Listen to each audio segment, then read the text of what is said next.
Hello, people. I hope you're doing well. This week, we're going to be talking about manufacturing methods.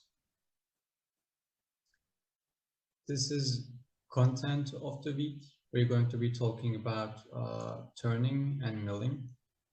And remember from the previous week, turning and milling processes are machining processes. Another way to say it, they are chip removal processes. So you're going to remove some materials from your workpiece. Let's begin with turning. So the key point with turning is that uh, it is used to create rotational parts. Also, the workpiece you're going to clamp on your turning machine, on your lathe, also has to be a rotational part. So you cannot clamp uh, a square-shaped workpiece into your lathe, or you're not going to produce a cube with your turning machine, with your lathe. Okay, this is a key point. Here are some lathe operations. We're going to be talking about them. Let's begin with turning. So here, this is straight turning. You're just feeding your tool like this. But however, into taper turning, you're feeding it with an angle. This is profiling and this is grooving. Why do we call this one grooving? Because at the end of the process, what you're going to end up with is a groove, okay? That's why we're calling it grooving. So remember, this was a turning machine. This is your workpiece. This here is your tool. And see, since it's a lathe, your workpiece is a rotational piece, okay? We watched this one before, we watched this video before, so we're not gonna watch it again. Let's keep going with lathe operations. Facing. Facing is to produce a flat surface at the end. Here, this is facing. So you're feeding your tool in that way, and with that, what you're going to end up with is a flat surface at the end, okay? You're not going to touch your sides, okay? Just your end. And this is also face grooving. We have some videos about them, so this is facing and this is face grooving. Let's watch them. हमारे channel इन्फोटेड में आपका Here. So this is your workpiece. It is turning with a high speed, and this is your tool. You're just feeding it into the center of your workpiece, and what you're going to end up with is, as I said before, is a flat surface, okay? And this is face grooving. Here, this is my tool, and I'm feeding my tool into my workpiece like this, and I have my groove at the end. So let's keep moving. Here in tree, we have something special. So this is your cutting tool, okay? But cutting tool has a special shape like this. So basically what you're going to do is that you're going to spin your workpiece like this. And after that, you're going to feed your cutting tool like this. And with that, your workpiece is going to take the shape of your cutting tool. In 4, we have boring. So this is boring. So boring is for produce circular internal grooves. So you're feeding it like this. We have also some videos about them. We're going to watch them. This is form tool. So here, this is your tool. which has some special form, and at the end of the process, your workpiece is going to take the form of your tool. Here, this is boring. As you see, I have an internal groove. I'm feeding the tool like this. So now I'm at the base of that hole. Pretty cool. You see the chips. These are the chips. And that's boring. I would go in, You see, and that's boring. turning is a chip removal processes, and these are the chips that you're removing. Let's keep going. We have drilling and parting. So drilling is to produce a hole, which may be followed by boring to improve its dimensional accuracy and surface finish. So basically, if you want to apply boring, if you want an inner groove in your workpiece, basically what you're going to do first, you're going to apply drilling into your workpiece, and after that you're going to apply boring, which this is boring, okay? And in that way you're going to have a better dimensional accuracy. So parting here, this is parting. So it is to cut a piece from at the end of the part. So you're just feeding your tool in that way, and the part at the right is going to be cut off. We have two videos. Let's watch them. One is for drilling. Well, contact drill bit being using slow, even pressure to advance the drill into the workpiece. Swarf will always break away from the workpiece. This is often hot and sharp, and students should be instructed on how to remove it.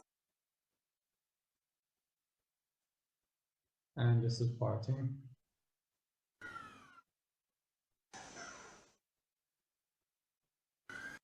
You see, I'm just feeding it that way, and see the right part.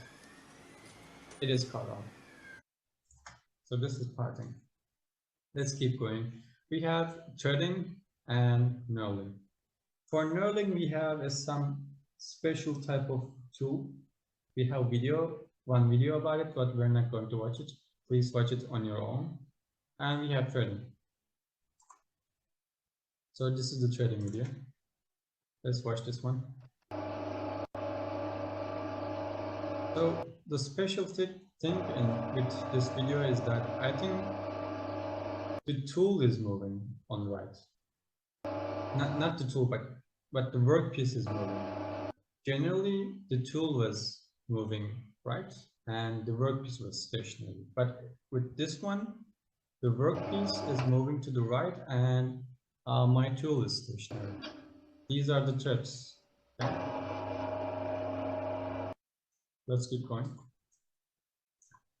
Here's some typical tolerance values in machining processes. You have some turning, boring, drilling, milling processes, and you have some typical dimensional tolerances. And here we have some lathes. So this is the Turkish one and this is the English one. Here you have a spindle with a chuck. Basically what you're going to do is you're going to clamp your workpiece to the chuck and you're going to spin it. And you have your ways here. You see, these are your ways. So ways are for to move your bed. You're moving along these ways. Okay. Also, you have a cross slide like this. Okay. Those cross slides are for to move your tool, your cutting tool, into your workplace, into your workpiece. Okay. This is called bed here. This is called bed. We have something like this in our laboratory. Hope we are going to talk about it in real life. Okay. So this is the Turkish version. We're calling it ayna in Turkish. This is çak. The turning process. So we have some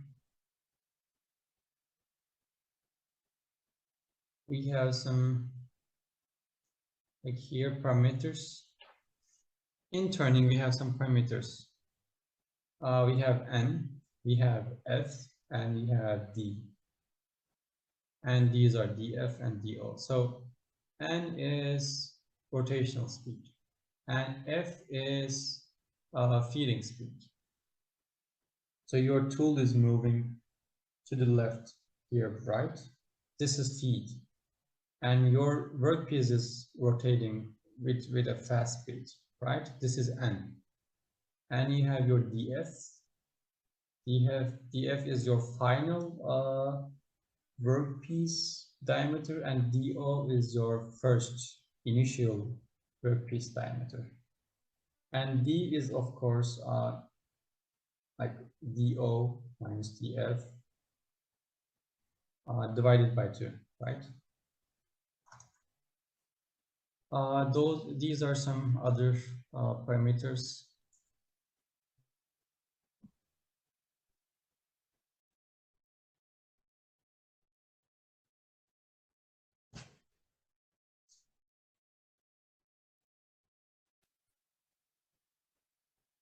Material removal rates and forces in turning. So material removal rate. So it is short for MRR.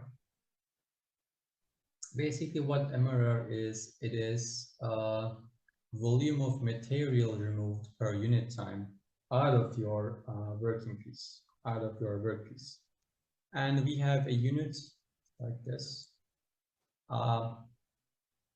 Just basically we use millimeter for unit length in manufacturing. It is not meter, it is not centimeter, it is millimeter, okay? Mostly it is going to be millimeter. We have some parameters here.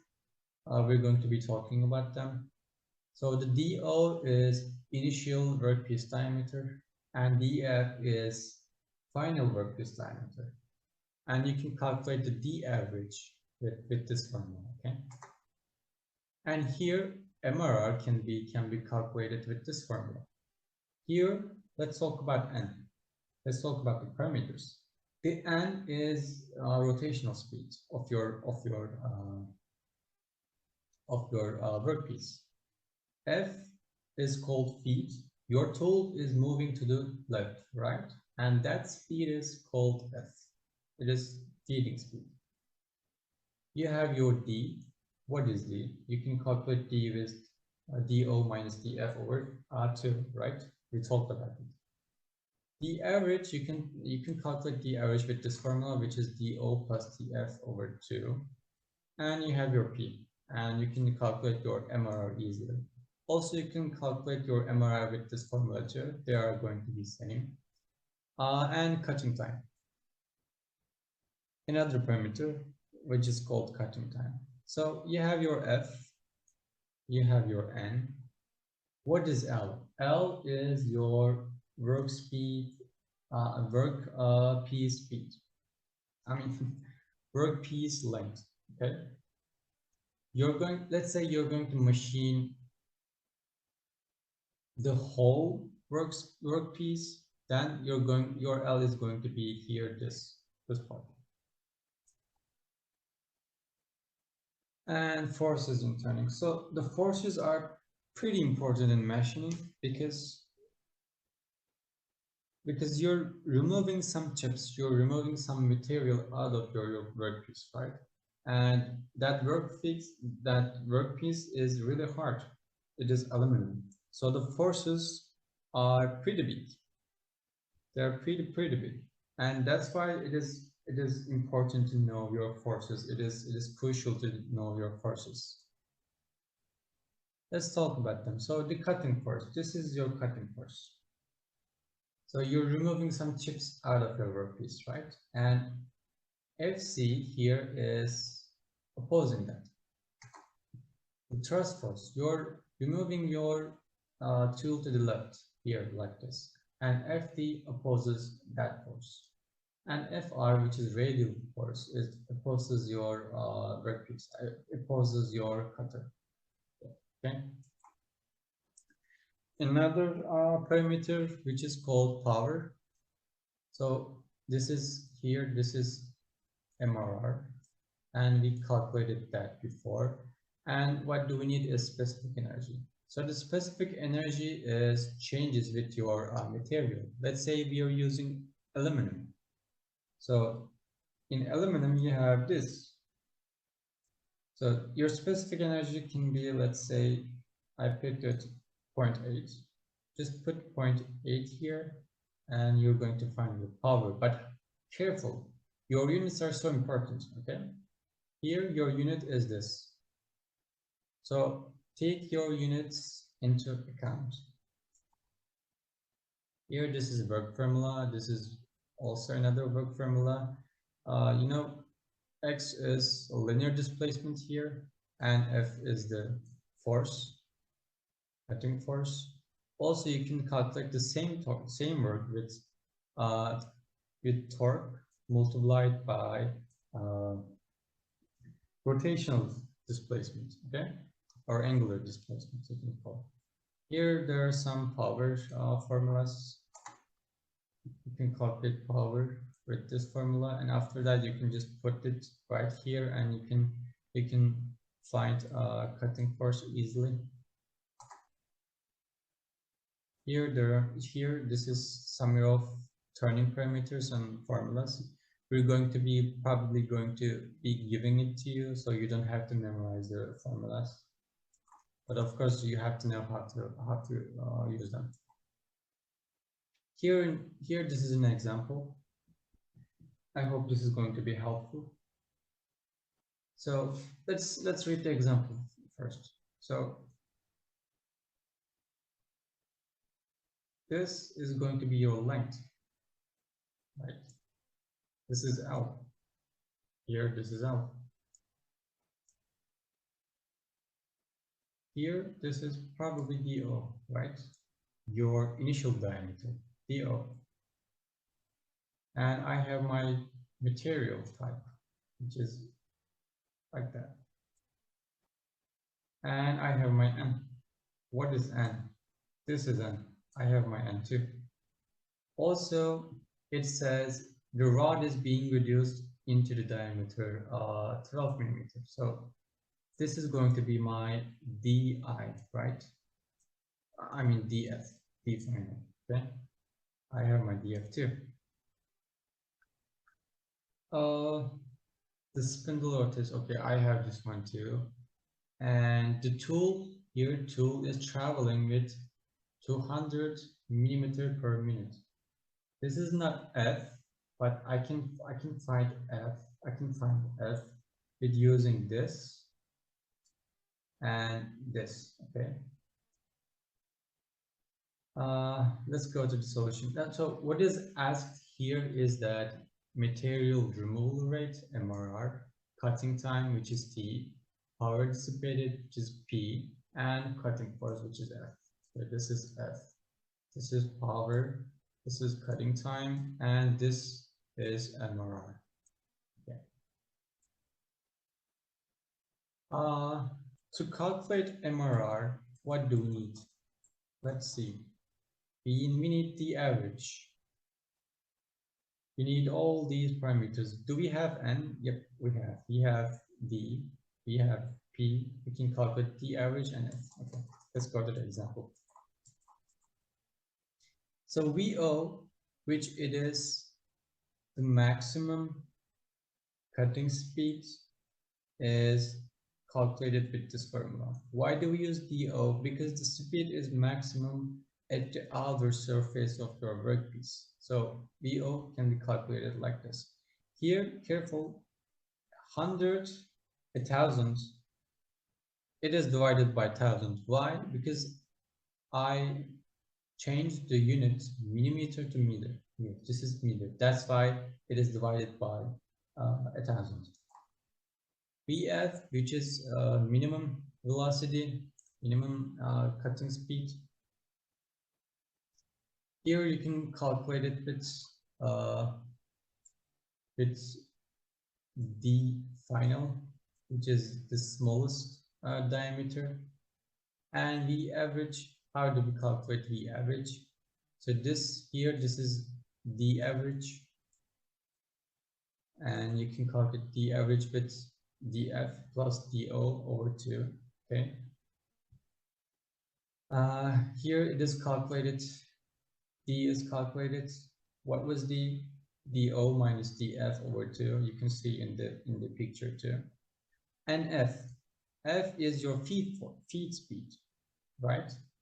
Here I have 200 and I have 400. So 200 is my axial speed.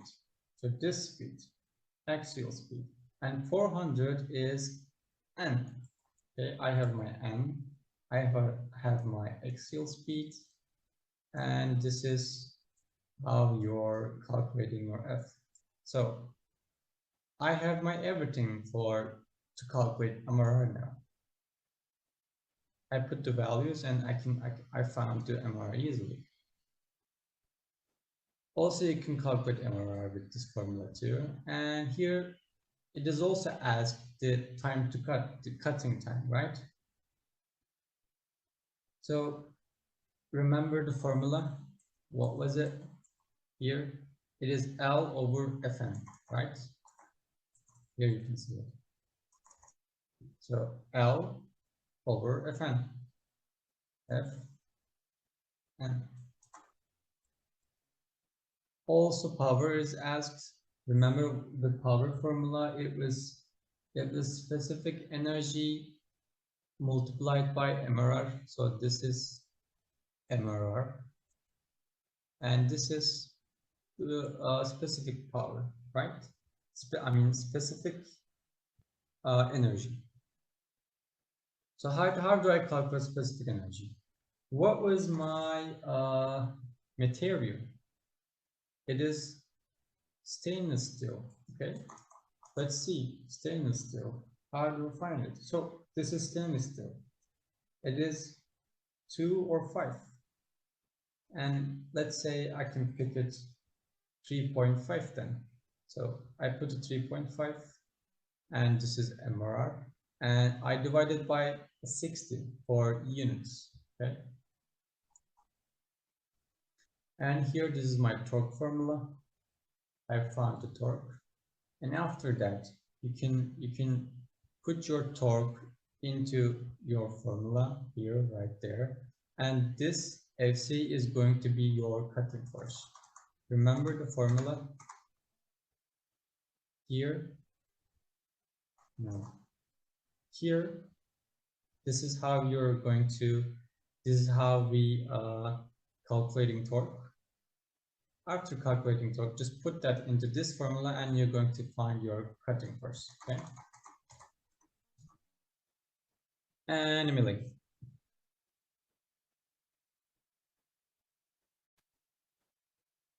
Okay. Now we can talk about milling, which it is another machining process, another material removal process. The one before it was turning, right? So you see these parts. Can you manufacture them with turning machines? The answer is no, because these are not rotational processes. They are more complex shapes, and this complex shapes can be manufactured with usage of milling machines. Okay. So there are some types of milling operations. Here we have peripheral milling, face milling, and end milling. Let's begin with peripheral milling. So in peripheral milling, the axis of cutter rotation is parallel to the workpiece surface. What do we mean about that? So this is your cutter, right? And your cutter's axis is like this. And your workpiece axis is like this. So they are parallel to each other. here in face milling, your cutter tool axis is like this. However, your workpiece axis is like this. So they are not parallel to each other. They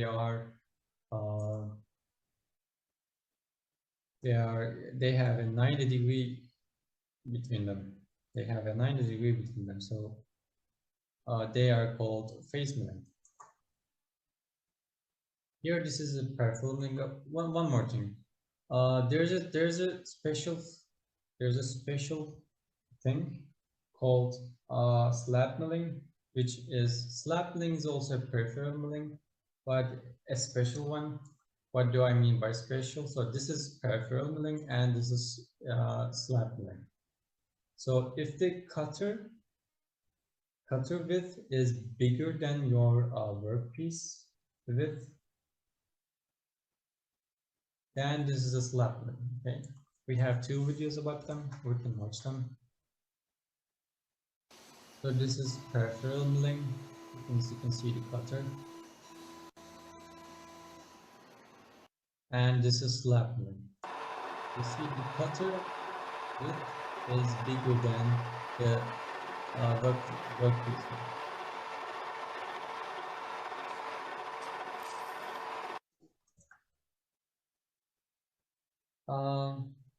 We have also conventional milling and Klein milling. So conventional milling, this is conventional milling and this is Klein milling. And differences between them is that the rotation. So the clockwise or counterclockwise. If your cutter is moving like this, it is called conventional milling. If your cutter is moving like this, it is called Klein milling. So each type has their advantages and disadvantages, and we can talk about them now. So in conventional milling, we can say that the cutting process is smoother. In Klein milling, we can say that the advantage is that the downward component of the cutting force holds the workpiece in place, particularly for slender parts. So this is Klein milling, right? And you see, this is your way. Okay? It goes like this. So the force is applied like this to your workpiece, and that's why your workpiece here is more stationary than your conventional milling, and that's an advantage.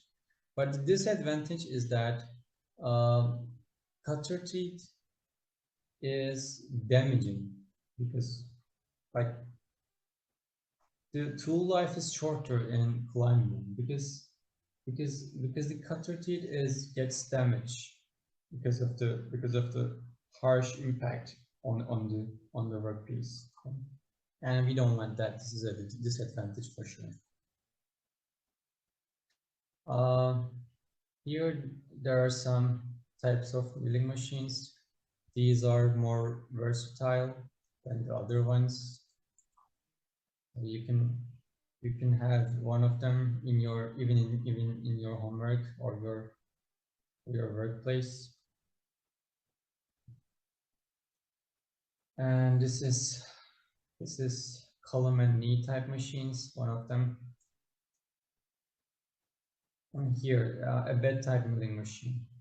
Here these machines are not as versatile as other types, but they have high stiffness and typically are used for high production work.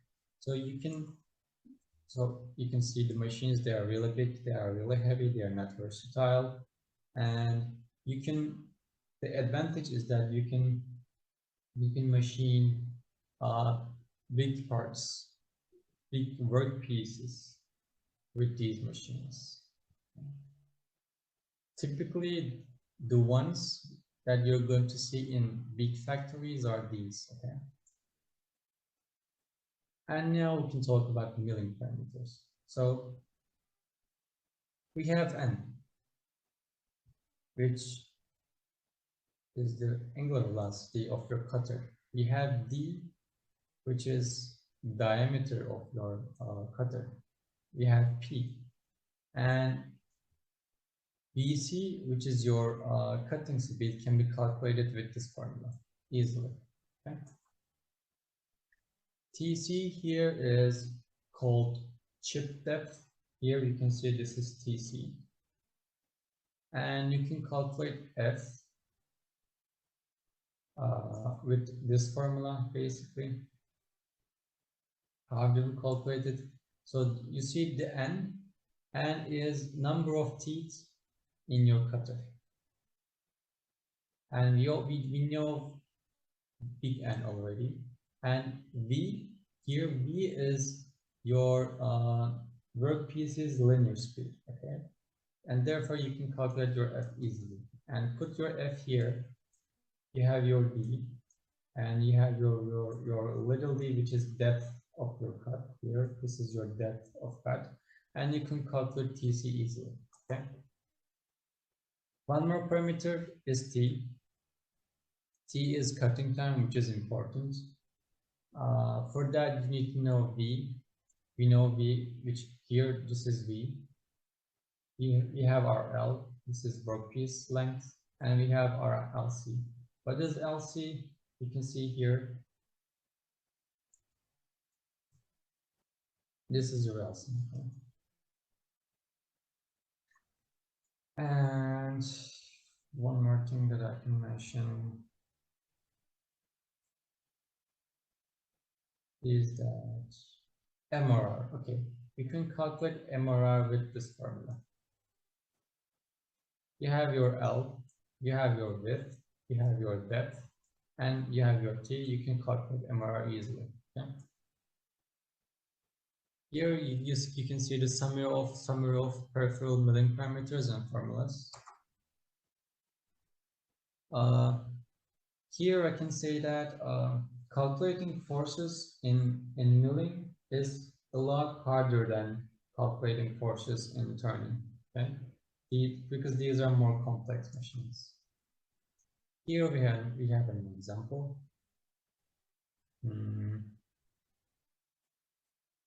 Here this is L, I guess, right? Here this is width of your workpiece. F is given already to us, which is good. And D is given to us already, which is good. And here this is number of teeth, right? It is little n. We have big N here, which is rotational speed of your cutter. And we have our big D. Okay, so one more thing. Do we have the material here? Yeah, we have. So our material is milled steel block. I have that in my pocket too. Now we can calculate. So what is asked here is that it is asked MRR. MRR is asked. Power is asked. Torque is asked, and cutting time is asked. Okay. So we can calculate linear speed formula. We can calculate a linear speed with this formula easily, right? We have N here, we have big N and F. So V is here. So MRR, we need V, W, we need D, and we need V. So there we go. We already have them. So MRR can be calculated easily. So the power, you remember the power formula? Here, this is MRR, and this is specific energy, right? And we did have a table for specific energy. But what do we need to know? We need to know material. What was our material? It is milled steel block. So Do we see still? No, here stills. So it is between 2 or 9. So let's take it 5.5, and here you can calculate power easily. And remember the torque formula, it was this.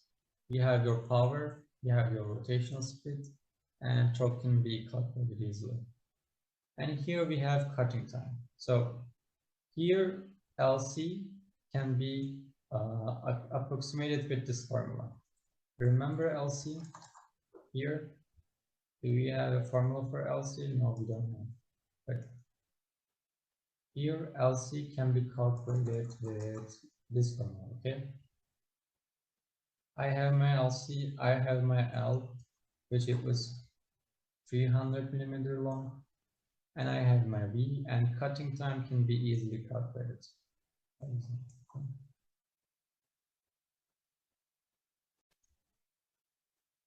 Now we can talk about face milling. So remember, we talked about before, in face milling, here this is your cutter's axis, and here this is your workpiece axis, and they are perpendicular to each other. And this is face milling. Here you can see some images, and we have a video about it. We can watch the video.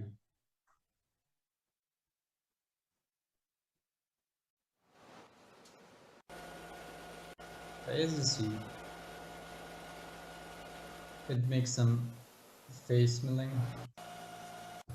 The axis is perpendicular to the axis of the workpiece. Here you can see linear movements with the workpiece.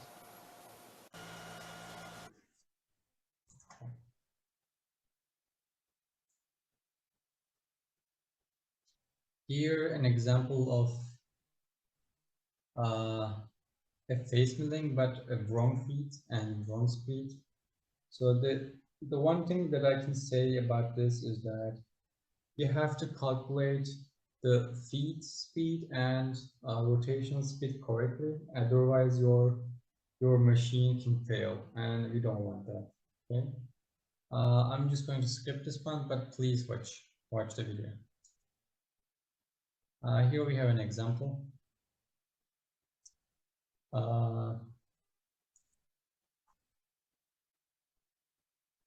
We have our D, width, length, little d, V, and you can calculate this cutoff section with this formula. You can calculate MRR with this formula, and you can calculate T. You can calculate T with this formula easily. Okay. Again, the power. This is MRR, right? Yeah, it has to be MRR. And divided by 60 because of units. And here, this parameter is obtained by the table, right? I'm just going to leave it to you now because this is our third example. You can solve it easily. Okay, ask me about it if you can't do it. And here we can talk about annealing now. So annealing is an important and common machining operation because of its versatility and capability to produce various profiles and curved surfaces. So you see, before we talked about lateral milling, we talked about annealing, right? And what they were doing was shapes like this, right? They were flat. But however, in annealing, you can manufacture shapes like this easily. Let's watch it. Here, this is annealing. So you have a depth, and you have some. You can manufacture some more complex more complex objects with this, which is really, really important for us. Here, I'm just going to leave it to you to watch.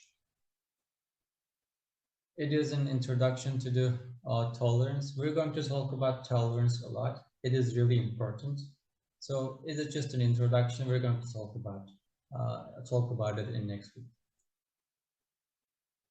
And here, please watch all these videos again. I'm going to share the link for the videos. This is going to be your homework to watch it. Also, we can give a homework to you about those MRR examples that we talked about today. Those calculations are really important. You should expect them in your midterms. And just ask any questions about it to me anytime. You can email me. And one more thing that I want to mention is that, so the units in this examples are really important. So please be careful about them. Try not to make any mistakes about them, okay? And see you next week.